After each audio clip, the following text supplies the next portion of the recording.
কলকাতায় বায়ু দূষণ আছে, অকপট স্বীকার কলকাতা পৌর সংস্থার মেয়র ফিরহাদ হাকিমের। তবে তার দাবি, দিল্লি এবং মুম্বাইয়ের তুলনায় কলকাতায় বায়ু দূষণ অনেকটাই কম। কলকাতায় দূষণের একমাত্র মূল কারণ হিসেবে তিনি চিহ্নিত করেছেন গাড়ি থেকে বেরোনো কালো ধোঁয়া এবং অনেক জায়গায় নির্মাণের কাজ থেকে ধুলো বাতাসে প্রবেশ করা। কলকাতা পৌর সংস্থার পক্ষ থেকে অনেকবার বলার পরেও বিল্ডিং নির্মাণ করার সময় কাপড় দিয়ে ঢাকার বিষয়কে অমান্য করা হচ্ছে বলে অভিযোগ করলেন মেয়র ফিরহাদ হাকিম। তিনি জানান, কলকাতা পৌর সংস্থার পক্ষ থেকে মিস্ট ক্যাননের মাধ্যমে জল ছড়ানো হচ্ছে, স্প্রিংকলের ব্যবহার করে গাছে রাস্তায় জলও দেওয়া হচ্ছে, কিন্তু কিছু মানুষের অসহযোগিতার ফলে সম্পূর্ণভাবে বায়ু দূষণ রোধ করা যাচ্ছে না বলে অভিযোগ মেয়র ফিরহাদ হাকিমের। তবে এদিন রুবি মোড়ে রাস্তা খারাপ হওয়ার কারণে দুর্ঘটনায় মৃত্যু বলে মানতে নারাজ মেয়র। পরবর্তীতে ওয়াকফ সম্পত্তি বিল নিয়েও মুখ খুললেন তিনি। তার অভিযোগ, অগণতান্ত্রিকভাবে ওয়াকফ সম্পত্তি বিল আনা হয়েছে। জয়েন্ট পার্লামেন্ট কমিটিতে রয়েছে এই বিলটি, যার প্রতিবাদ দেশ জুড়ে হচ্ছে।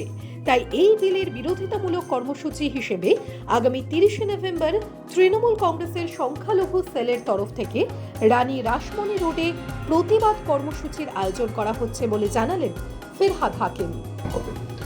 অর্থাৎ লন্ডনে যেভাবে ব্লু ক্লিক লাগানো রয়েছে হেরিটেজ বাড়িতে, এখানেও কলকাতায় ঘুরে ঘুরে সেই বাড়িগুলো দেখলেই আপনি বুঝতে পারবেন যেটা হেরিটেজ বাড়ি আছে।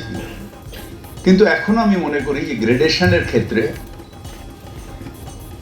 একটা কোথাও ইচ্ছে হয়েছে তাকে হেরিটেজ করা হয়েছে, ইচ্ছে হয়েছে তাকে হেরিটেজ না করা হয়েছে, ইচ্ছে হয়েছে তাকে গ্রেড 1 করা হয়েছে, ইচ্ছে হয়েছে গ্রেড 2 করা হয়েছে, ইচ্ছে হচ্ছে গ্রেড 3 করা হয়েছে। এটা কোনো সায়েন্টিফিক মেথডে করা হয়নি। তাই আমি আমার কমিশনারকে বলেছিলাম একটা রেডি করতে, যেখানে একটা হচ্ছে আর্কিটেকচুরাল নাম্বার, আরেকটা হচ্ছে হিস্টোরিক্যাল। এই দুটো গ্রেডেশনের নাম্বার দিয়ে সেটা কোন হেরিটেজ হওয়া উচিত, নিশ্চিতভাবে অনেক বিশেষজ্ঞরা এখানে বসে আছেন, আপনারা ঠিক করে দেবেন যে এটা কোন হেরিটেজ হওয়া উচিত, 1, 2, 3 নাকি হেরিটেজ নয়, এটা আপনারা ঠিক করে দেবেন।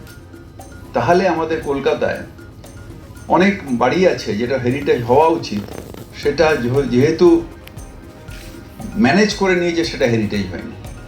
আবার অনেক বাড়ি যেটা হেরিটেজ হওয়া উচিত নয়, সেটা ম্যানেজ করে নিয়েছে বলে হেরিটেজ করতে পারেনি বলে হেরিটেজ হয়নি। এটা দীর্ঘ 20 বছর 30 বছর ধরে এইভাবে চলে এসছে। সেইখানে এইভাবে যদি একটা সায়েন্টিফিক মেথডে এটা প্রেজেন্টেশন দেখাবে কেএমসি, এই সায়েন্টিফিক মেথডে যদি আমরা হেরিটেজ গ্রেডেশন করতে পারি, তাহলে কারোর ওপর অন্যায় হবে না, কারোর ওপর মানে ইনজাস্টিস হবে না। আমরা দেখুন, বায়ু দূষণ কলকাতা দিল্লি বোম্বের তুলনায় বেটার, কিন্তু বায়ু দূষণ আছে। তার কারণ এখনো অনেক পুরনো গাড়ি, যারা এই সময় আমি আস্তে আস্তে এখন রেড রোডে দেখছিলাম কালো ধোঁয়া ছাড়ছে। কী হয়, শীতকালে যেহেতু ভারী হয়ে যায় বাতাস, ওপরে ওঠে না, তাই দূষণটা নিচে থেকে যায়। এখনও অনেক বিল্ডিং আছে যাদের হাজারবার বলার পরেও কভার না করে সেখানে রয়েছে বলে ডাস্ট উঠছে।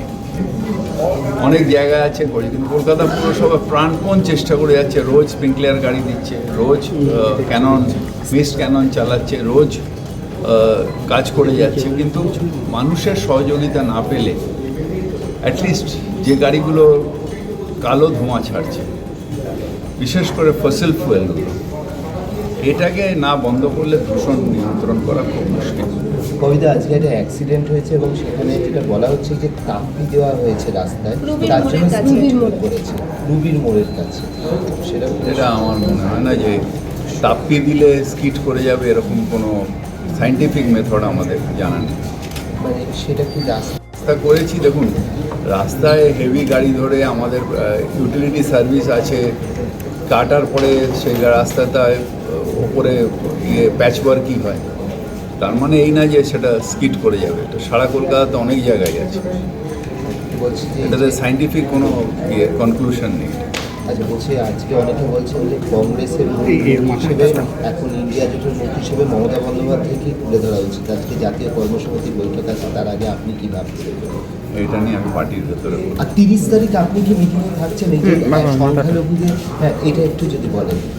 ওয়াকফের যে ওয়াকফ যে বিল, অগণতান্ত্রিক ওয়াকফ বিল, যেটা কেন্দ্রীয় সরকার আনবার চেষ্টা করছে, যেটা জেপিসিতে আছে, সেই বিলের প্রতিবাদ সারা ভারতবর্ষ হচ্ছে।